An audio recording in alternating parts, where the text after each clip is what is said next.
Friends, आज की कहानी है दर्द से मोहब्बत तक का सफर भाग 4। पिछले भाग में आपने पढ़ा गौरी को विश्वास ही नहीं हो रहा था कि उसकी बनाई हुई गुड़िया सबको इतनी पसंद आएगी। वो देवी माँ के पास गई और हाथ जोड़कर उनका धन्यवाद किया। वो सोच रही थी क्या ये देवी माँ का कोई इशारा था। खिलौने बनाना तो उसे बहुत अच्छे से आता था, मगर अपने सपनों के टूटने के दुख में वह भूल ही गई थी क्या ये एक नई शुरुआत थी। अब आगे वो एक नई शुरुआत ही थी। गौरी खिलौने बनाने का कुछ जरूरी सामान ले आई। महेंद्र को इस बारे में उसने कुछ नहीं बताया था। वो उसे बात ही कहाँ करती थी। उसके जुल्म सहकर भी वो चुप रहती। महेंद्र जब घर में नहीं होता तब वो खिलौने बनाती। शाम होते होते कुछ खिलौने बिक जाते। उन पैसों को गौरी अपने बक्से में रख देती। उसमें एक आत्मविश्वास आने लगा। धीरे धीरे वो मिट्टी के खिलौने, बर्तन, गमले आदि भी बनाने लगी और साथ में कुछ प्लास्टिक के सामान भी। ज्यादा तो नहीं, मगर गौरी का गुजारा हो रहा था। उसे थोड़ा सुकून लगने लगा था। उसके खिलौने देखकर जब बच्चों के चेहरे पर मुस्कुराहट आ जाती तो उसे अपनी मेहनत सफल लगती।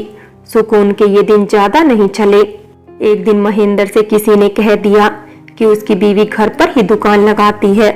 बस फिर क्या था, एक दिन दोपहर को ही घर आ गया। गौरी बर्तन बनाने में व्यस्त थी। महेंद्र ने आकर ठोकर से सारे तोड़ डाले। फिर गौरी के बाल खींचते हुए कहने लगा, मेरी इजाजत के बिना घर में दुकान कैसे लगाई तूने? बता, पैसे कहाँ हैं सारे के सारे? बता। महेंद्र, दर्द हो रहा है, तू ऐसे नहीं बताएगी, ठहर तू। महेंद्र रसोई से गर्म चिमटा ले आया और गौरी के हाथों पर लगा दिया। गौरी कर्रा उठी। बता, पैसे कहाँ हैं? मेरे पास नहीं है पैसे, जो मिलते हैं उसे दूसरा सामान ले आती हूँ। महेंद्र ने उसकी अलमारी छान मारी। कुछ रुपए कहीं पड़े थे तो कुछ रुपए कहीं पड़े थे, उन्हें भी ले गया। ये मेरा घर है, समझी? कमाएगी तो पैसे मुझे दे देना खुद से, वरना निकालना आता है मुझे। महेंद्र चला गया। गौरी अपने घाव को देखकर रोती रही। टूटे बर्तनों को देखकर उसका मन खराब हो गया। गनीमत बस ये थी कि महेंद्र को गौरी का बक्सा नहीं मिला जिसमें कुछ जमा पूंजी थी। दर्द और जलन से तड़पती गौरी ने हाथ धोए, फिर हल्दी लगाई और बड़ी मुश्किल से पट्टी बांधी। उस रात गौरी सोचती रही कि पैसों का क्या किया जाए और आखिर उसे कुछ याद आया। अगले दिन उसने ज्योति मैडम का नंबर लिया और उनको पास के एसटीडी बूथ से फोन किया। फोन तुरंत ही मिल गया। हेलो मैडम, मैं गौरी बोल रही हूँ। अरे गौरी, कैसी हो तुम? कहाँ हो? मैं अपने पति के घर हूँ मैडम। और गौरी ने सारा किस्सा मैडम को बता दिया। ओ गौरी, कितना कुछ सहना पड़ रहा है तुम्हें। हम बस आपसे ये जानना चाहते हैं, क्या कोई ऐसी जगह है जहाँ हमारा पैसा सुरक्षित रहे? सबसे सुरक्षित एक ही जगह है गौरी। कहाँ है वो जगह मैडम? आपके पास? नहीं गौरी, मेरे पास से भी ज्यादा सुरक्षित है। बताइए ना मैडम। गौरी रुआसी हो गई। अरे बैंक और कहाँ? बैंक? हाँ गौरी, देखो तुम 10वीं तक पढ़ी हो, बैंक वाले खाता खोलने में तुम्हारी मदद कर देंगे।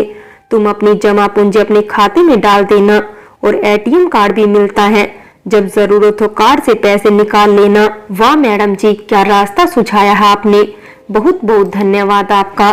गौरी चहक उठी। एक और बात भी तुमसे कहनी है, बहुत जरूरी है, अगर तुम जरूरी समझो तो। कहिए ना मैडम जी। गौरी 12वीं कक्षा के इम्तिहान का फार्म भर दो, प्राइवेट इम्तिहान दे दो। मैडम जी, मैं क्या कहूँ, कैसे होगा? मैं तो 11वीं भी नहीं पढ़ी। देखो गौरी, मैं समझाती हूँ, कोई भी सरल विषय चुन लो जो तुम खुद पढ़ सको। तुम होशियार हो, इसलिए तुम्हें सलाह दे रही हूँ, ध्यान से सुनो। और ज्योति ने गौरी को पूरी तरह से समझाया कि किस तरह वो अगर मेहनत करे तो इम्तिहान दे सकती है। फिर वो तो हर मदद के लिए भी तैयार है। गौरी घर आ गई। दिन भर वो मैडम जी के बारे में सोचती रही। उसने अपना बक्सा फिर निकाला। फिर से उसने अपने सपने के बारे में सोचा। आखिर उसने निर्णय ले लिया, मैं इम्तिहान दूंगी, बहुत मेहनत करूंगी, फिर जो कुछ भी होगा देखा जाएगा। मैं अपनी ओर से पूरी कोशिश करूंगी। बस यही तो चाहिए था गौरी को, हौसला जो मैडम ने दिला दिया। ज्योति सही मायने में एक सच्चे शिक्षक का कर्तव्य निभा रही थी। गौरी दूसरे ही दिन बैंक गई, अपना खाता खुलवाया और उसमें अपने संचित पैसे जमा किए। पैसों को लेकर अब वो निश्चिंत थी। अब बारी थी फॉर्म भरने की और किताबों की व्यवस्था करने की। ज्योति ने इसमें भी उसका पूरा साथ दिया। एक रिश्तेदार के हाथों किताबें भिजवा दी, कुछ जरूरी नोट्स भी भिजवा दिए। फिर एक दिन मैडम खुद आ गई और गौरी से फॉर्म भरवा दिया। पता मैडम ने अपना ही दिया, जिससे कि जो कुछ भी डाक हो वो मैडम के पास ही आए। उनके वापस जाने पर गौरी उनके गले लगकर बहुत रोई।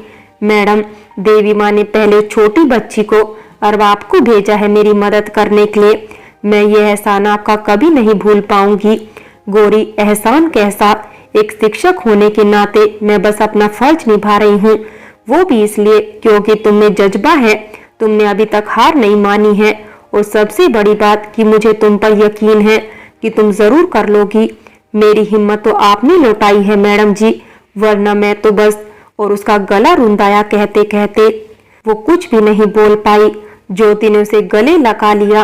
अच्छा, चलती हूँ, अपना ख्याल रखना और फोन करती रहना। गौरी ने मैडम के पैर छुए और उन्हें विदा किया। वो एक नई ऊर्जा से भरा हुआ महसूस कर रही थी अपने आप को। उस दिन महेंद्र आया। उसने फिर खाने की थाली फेंक दी। फिर उसने गौरी के साथ बलात्कार किया और नशे में धुत सो गया। लेकिन गौरी के मुख से आ तक नहीं निकली। सब कुछ निपटाकर वो लालटेन लगाकर पढ़ने बैठ गई। पढ़ने का सामान उसने छुपाकर रखा हुआ था। रोज अब उसका यही नियम हो गया था, दिन में खिलौने और सामान बनाना, रात में देर रात तक जागकर पढ़ना। महेंद्र तो रोज नशे में होता और गहरी नींद में सो जाता। गौरी ने अपने आप से वादा किया कि वो मैडम जी का यकीन नहीं तोड़ेगी, और उस वादे को पूरा करने में वो अपना सारा दम लगाने लगी। ऐसे ही एक रात वो घर का दरवाजा देखने गई, जो शायद हवा से खुल गया था। महेंद्र ने कुंडी नहीं लगाई थी शायद। जैसे ही गौरी दरवाजा बंद करने गई, उसे कुछ आवाजें सुनाई दी।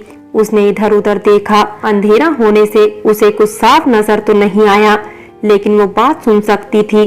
कोई लड़का कह रहा था, तुम मेरी जान हो प्रीति, तुमसे बहुत प्यार करता हूँ मैं, एक दिन तुम्हें अपनी दुल्हन जरूर बनाऊंगा। अच्छा, मैं भी तुमसे बहुत प्यार करती हूँ, तुम्हारे अलावा और किसी की नहीं हो पाऊंगी मैं। गौरी ने धीरे से दरवाजा बंद कर दिया। वो सोच रही थी, ये प्रीति जो कोई भी है नहीं जानती कि पुरुष का प्रेम केवल एक छलावा है। केवल जिस्म ही देखता है पुरुष, एक स्त्री का मन कोई नहीं देखता। कभी इसी प्रेमी से धोखा खाएगी और पछताएगी। पागल मूर्ख लड़की। पुरुष सभी स्वार्थी होते हैं, उन्हें प्रेम कहाँ समझ में आता है। महेंद्र की नजरों से छुपकर पढ़ना, घर के सारे काम भी करना, ये सब आसान नहीं था।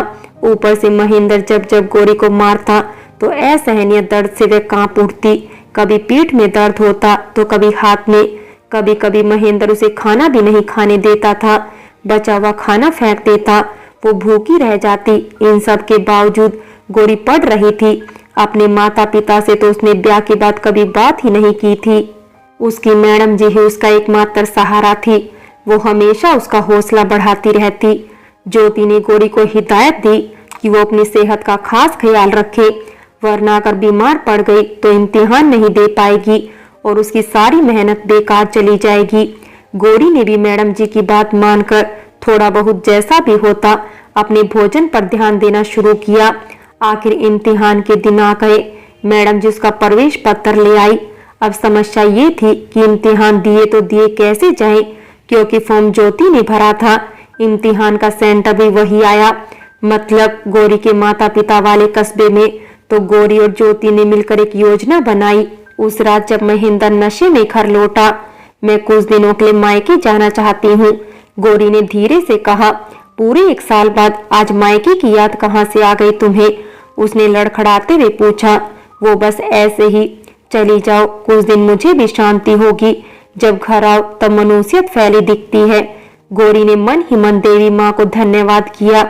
अगले हफ्ते से परीक्षा शुरू होने वाली थी। गौरी अपना सामान लेकर अपने कस्बे की तरफ निकल गई, लेकिन योजना के अनुसार वो अपने घर न जाकर ज्योति के घर चली गई।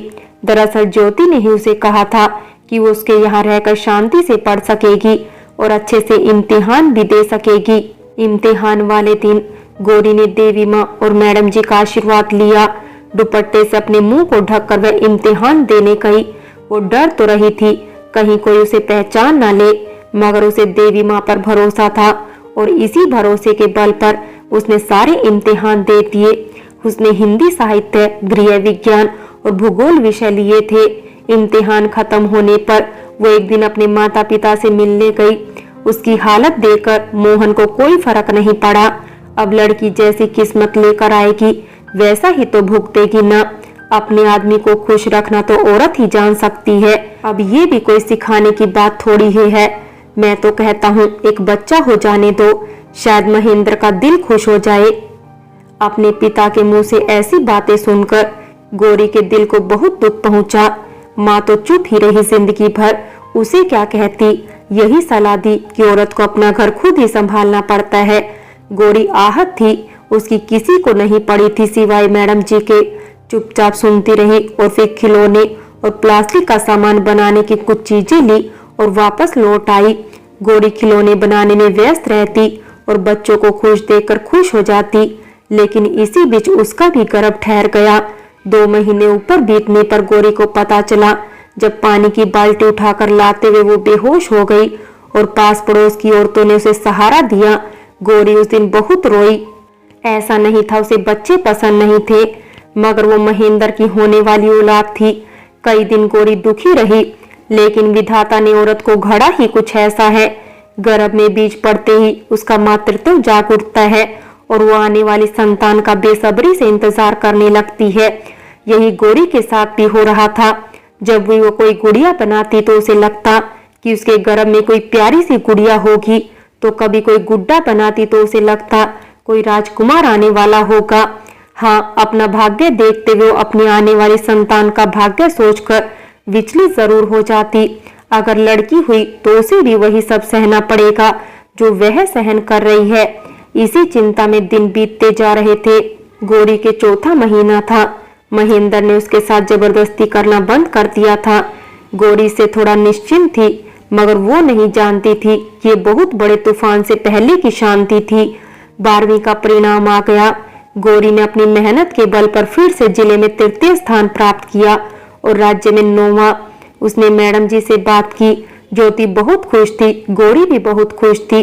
अखबार और टीवी वाले गौरी से मिलना चाहते थे, क्योंकि पता मैडम जी के घर का था, इसलिए उन्होंने वहां संपर्क किया। मगर मैडम जी ने किसी तरह उनसे माफी मांग ली कि गौरी कोई इंटरव्यू नहीं दे पाएगी।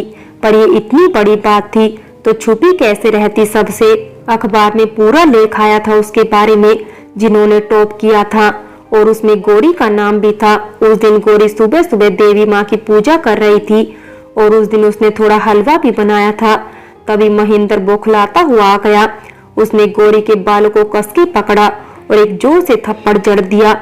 हरामजादी, मुझसे बिना पूछे इम्तिहान दिया तूने। क्या समझती है अपने आप को? बड़ी तोप है तू। बता किसके साथ गई थी इम्तिहान देने? कौन मदद कर रहा है तेरी? महेंद्र छोड़ो, मुझे दर्द हो रहा है। बता मुझे, कहीं ये औलाद भी उसी की तो नहीं? बता। महेंद्र ने उसे गुस्से में धक्का दे दिया। दरवाजे से टकराकर उसके सर से खून बहने लगा। फ्रेंड्स, बाकी की कहानी अगले भाग में देखें। और अगर कहानी अच्छी लगी हो तो लाइक करें, शेयर करें और प्यार भरी कहानी चैनल को सब्सक्राइब करें।